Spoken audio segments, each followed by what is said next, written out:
Hey everyone, and welcome to another video. I'm Simply G, and today I'm going to be showing off all of the things that I received in this last half of July. There's a couple manga here, as well as a figure that I'm very excited to show off. So I'm just going to get straight into it, and I hope you guys enjoy. First up is the figure that I got. It's a 1/8 scale from Aniplex, and this is really one that I've been waiting for a long time, and that is Natsume Takashi from Natsume's Book of Friends. This is probably the most accurate 1/8 scale that we've gotten for this character so far. Altair did do one several years ago now, but that one is way little. It's probably closer to a 1/10 scale comparatively to a 1/8. And this one, it is not only a lot larger than that one, it is probably closer to a 1/8 scale, maybe even a 1. It's not as big as a 1/7 scale, but it fits in scale with the little fox figure that we got a year or so ago now, and so those two look really good together. I do also have the Altair scale, which is beautiful, but obviously, as I said, smaller and in a very different pose to this one. I really like the whole scene of this particular figure, and I think that's one of the great things about the figures for this series, is that they usually are in a very, I don't know, the posing of them are just so much nicer than a lot of other general male figures that we get.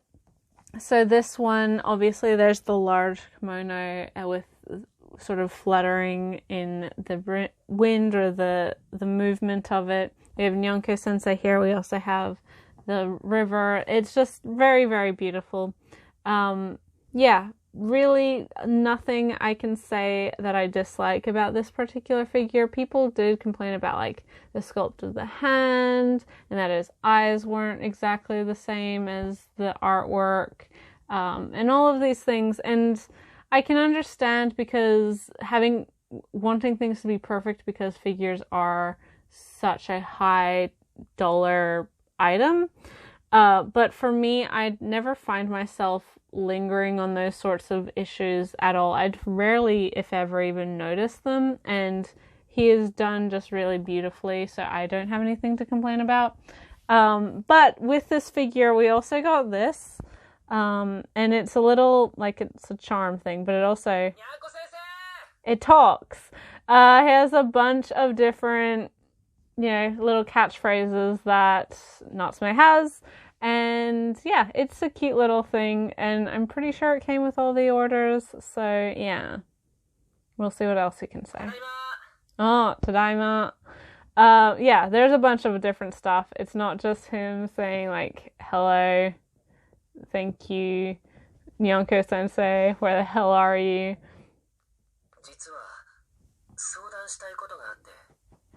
Yeah, so some kind of well-known phrases from this character. If you haven't watched this show, then give it a shot. 6 seasons are on Crunchyroll. It's one of my favorites. It's beautiful. And yeah.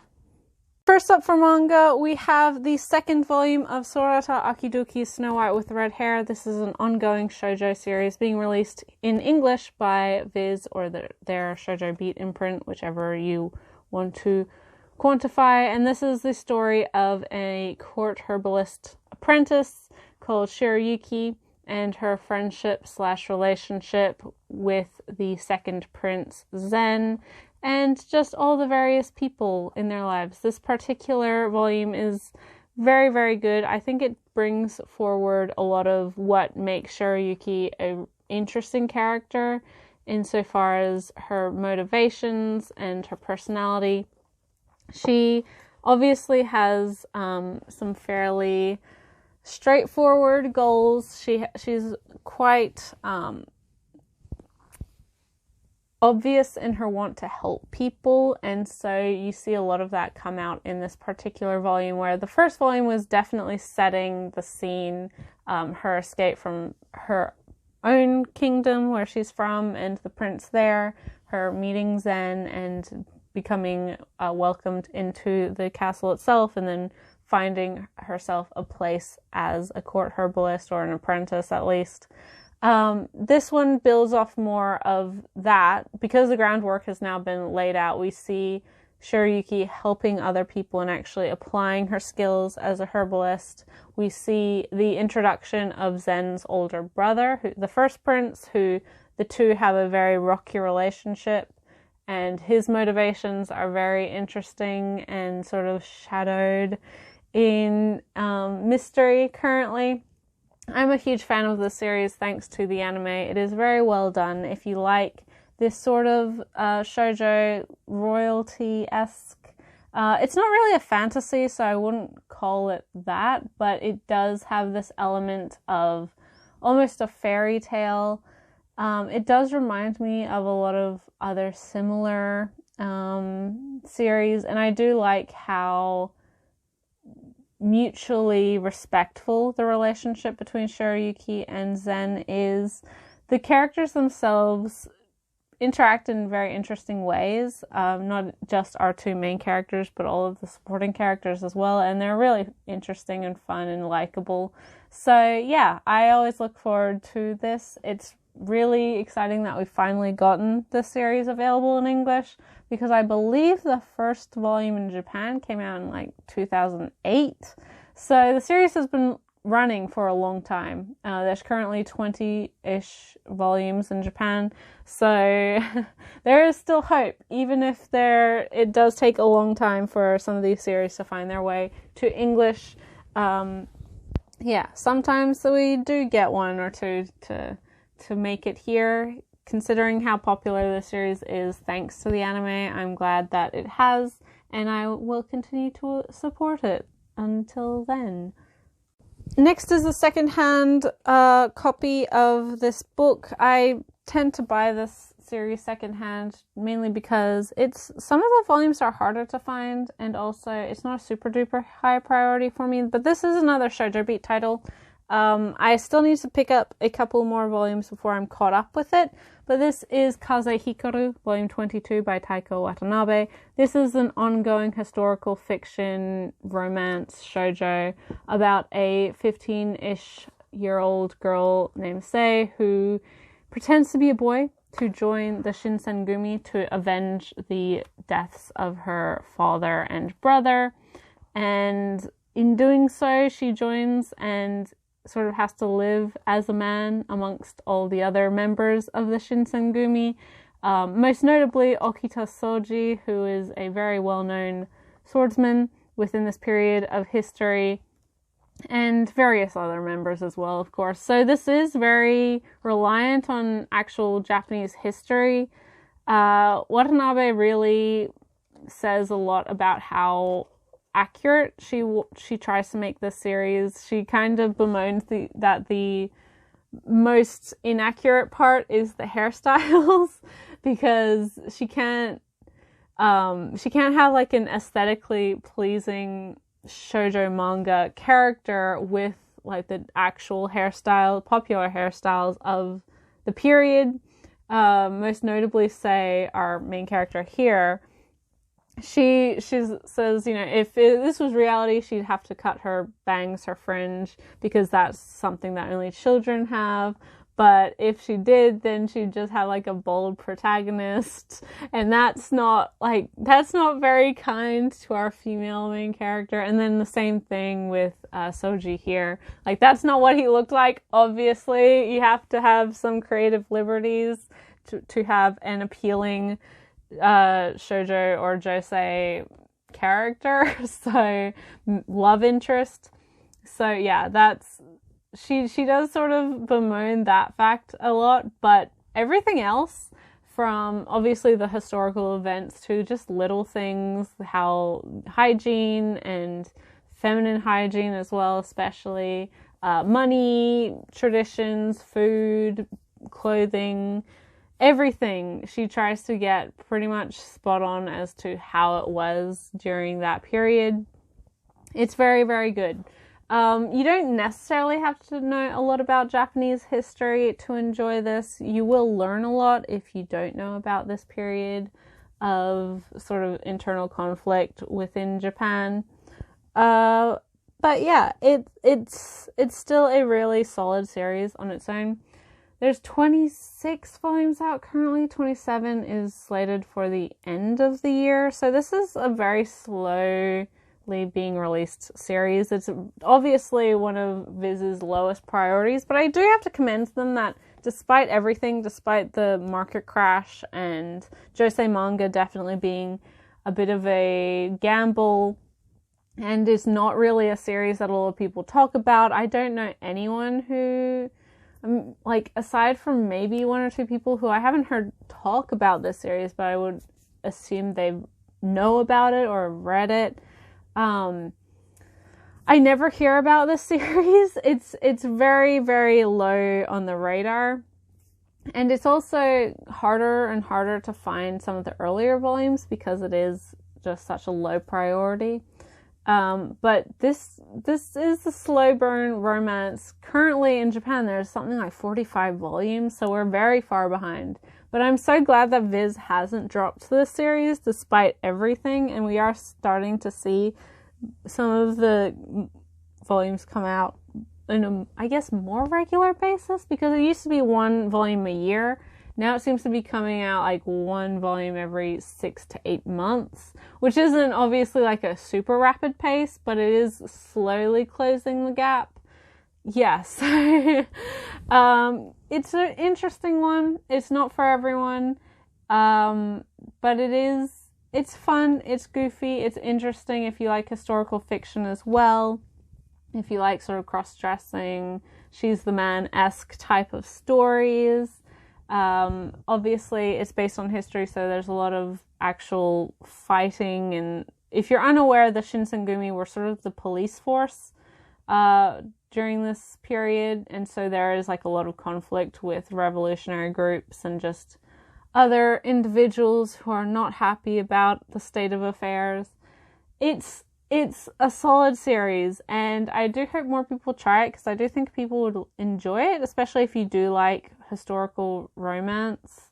But it is very much a slow burn. Like, at 22 volumes, it's just starting to, like, volume 15-ish, volume 10 to 15-ish is sort of when the romance part becomes a bit more obvious with regards to our main male love interest, but yeah, so I'll be prepared for that as well, because these characters take forever to sort of realize their feelings, or at least do anything on their feelings.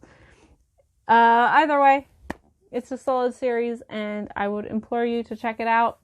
Yeah, so, you know. Finally, for Viz Manga, we have the first volume of Beastars by Paru Itagaki. This is a debut I was looking forward to a lot, actually, and it didn't disappoint.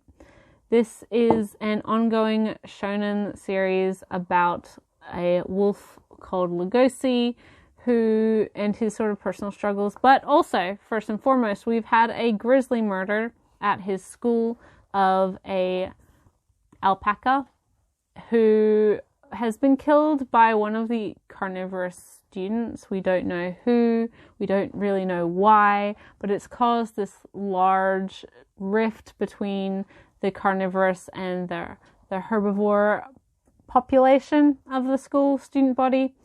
It's very good, obviously pretty obvious allegory to racial divides within communities like this, and so it's reliant on that in a similar way that Zootopia relied on that as well. This does predate that film, so it's not like it took its idea from there.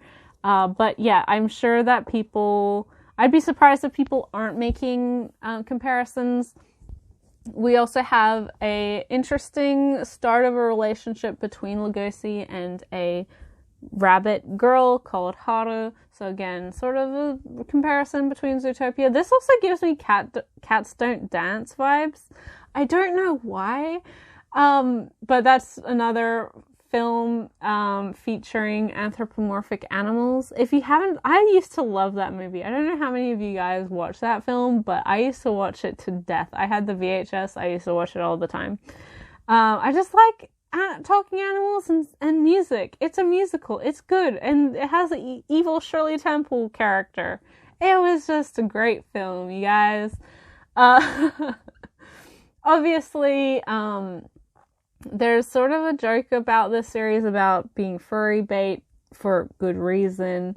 Anthropomorphic animal stories are prolific in all media, a lot of children's media, and strangely enough, we have had a lot more manga with animal characters being licensed in the last year or so. So this idea of like, oh, it's the furry uprising, like, okay, cool. Like, you have fun with however you do it. I don't really get furries, but if you're enjoying yourself, you're not hurting anyone, that's fine by me. And obviously, like, I don't think Itagaki is writing the story with that in mind, although I must say her first manga was also called Beast Complex, and I guess featured anthropomorphic animals. So I'm not saying anything, but like, she obviously has a type of story and a type of character that she likes to write about and draw, and more power to her. I'm looking forward to volume 2 of this manga. It's fairly interesting. A lot of stuff has been set up. No real answers, of course. It is volume 1. I really also, like, this is such a small thing. There's a lot of really interesting and good world building in this series, as is expected when you have like a lot of different animals occupying the same space, who are various different sizes and have various different needs. Itagaki has put a lot of thought to it, but I really liked how all of the like characters or animals from the same family are roommates.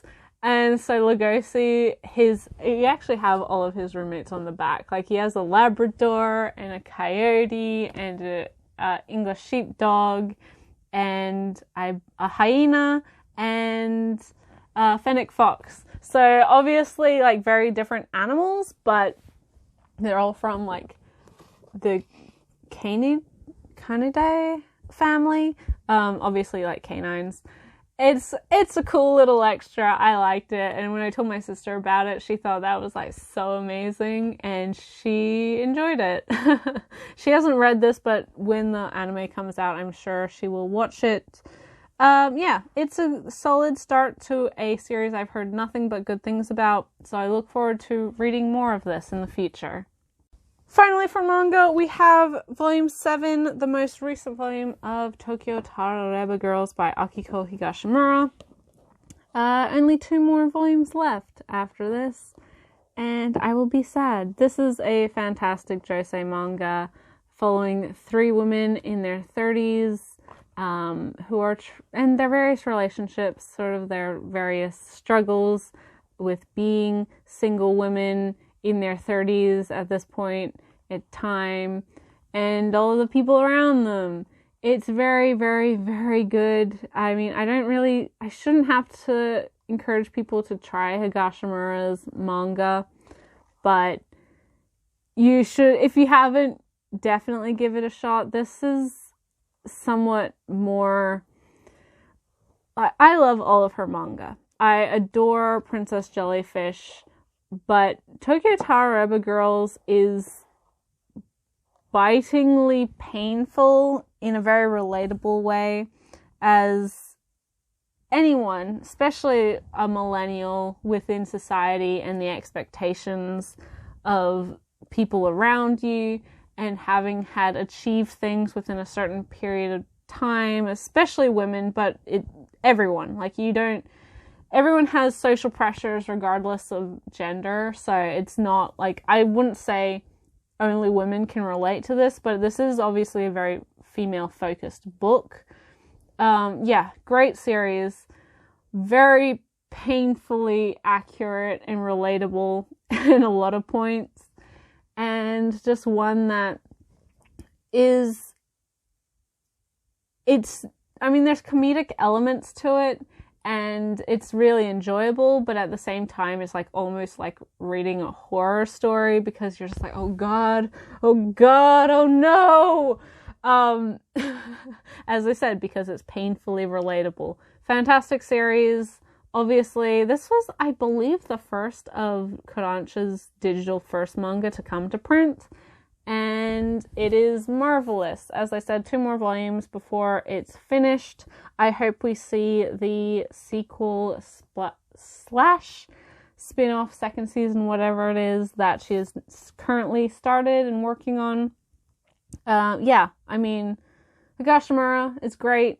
We have 2 of her manga coming out currently and 1 finished, so the more we get of her, the more I can sing her praises. She's just fantastic and is absolutely astonishing in what she can get done, because she has so many series running concurrently, and she's done so many great series over the years.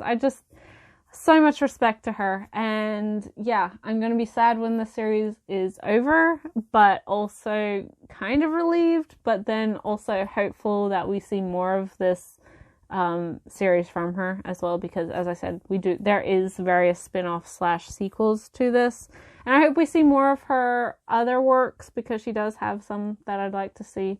And so pick up Princess Jellyfish, pick up Blank Canvas, my so-called artist journey.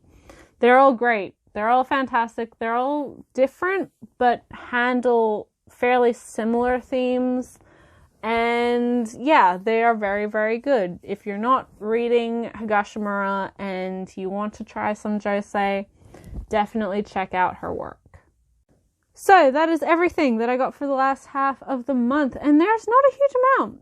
My last pickups video also wasn't very big, so it's been a kind of quiet month for me, mainly because some of the books that I wanted haven't shown up yet, and I also just haven't been buying a lot this month. I've just been busy trying to save for other things, and manga sort of took a step back priority-wise, but next month I should have plenty to show off.